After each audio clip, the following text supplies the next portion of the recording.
যখন আমি স্নান করে এসে দেখি যে দরজাটা যখন লক করা ছিল তখন আমি বুঝতে পেরেছি কিছু একটা হয়েছে।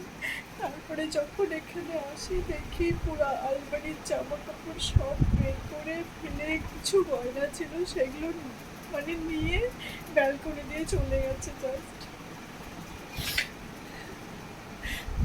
গেটটা, বাথরুমের গেটটা এতভাবে লক করে দিয়েছিল যে আমি শত চেষ্টা করে খুলতে পারছিলাম না। দেখো তোমরা কি অবস্থা, সব কিছু জিনিস এখানে সব ছড়িয়েছি।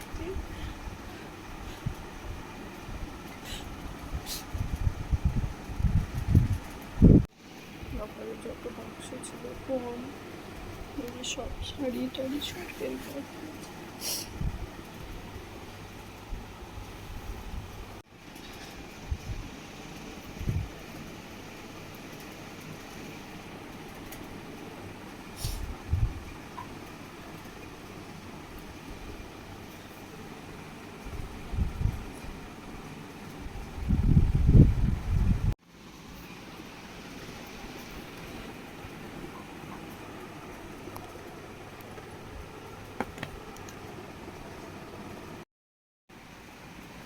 বলি মাত্র আমি স্নান করে আসি, আর দেখো এখানটা কি অবস্থা, পুরোটা একদম সব কিছু খুলে নিয়ে চলে গেছে।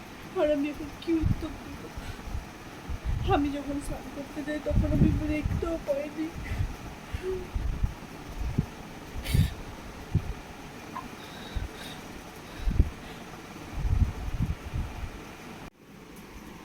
এখন হচ্ছে কিছুটা শাড়ি ভাঁজ করলাম, ভাঁজ করে গোছালাম শাড়িগুলো, কারণ কতক্ষণ আর এইভাবে ফেলে রাখবো, গোছাতে তো হবেই, তাই না?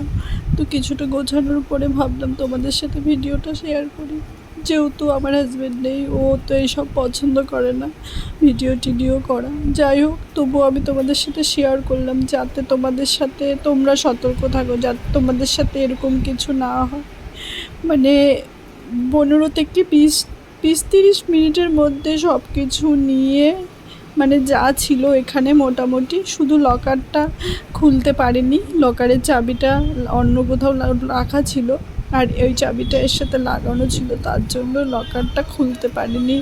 আর আমার ব্যাগের মধ্যেও যে কটা টাকা ছিল সব টাকায় নিয়ে গেছে। টাকাতে এমন কিছু ছিল না, 4-5 হাজার টাকার মতো, কি 6,000 টাকার মতো হয়তো ছিল, আমরা যেটা গুছিয়ে রাখি সেইটুকুই নিয়েছে। আর এখানে দুটো আংটি ছিল, আর এখানে আমার একটা চেন ছিল, নতুনই কেনা হয়েছিল সেই চেনটা, আর এখানে একজোড়া কানের ছিল, সেইটাও নিয়ে গেছে। মানে শুধু বক্সগুলো রেখে, আর মানে সত্যি আমি তোমাদেরকে কিছু বলতে পারছি না। এই যে সেই ব্যাগটার মধ্যে এই টাকা কটা ছিল, একদম ফাঁকা, সব কিছুই নেই, সব কিছু টাকাগুলো উপরেই রাখা ছিল।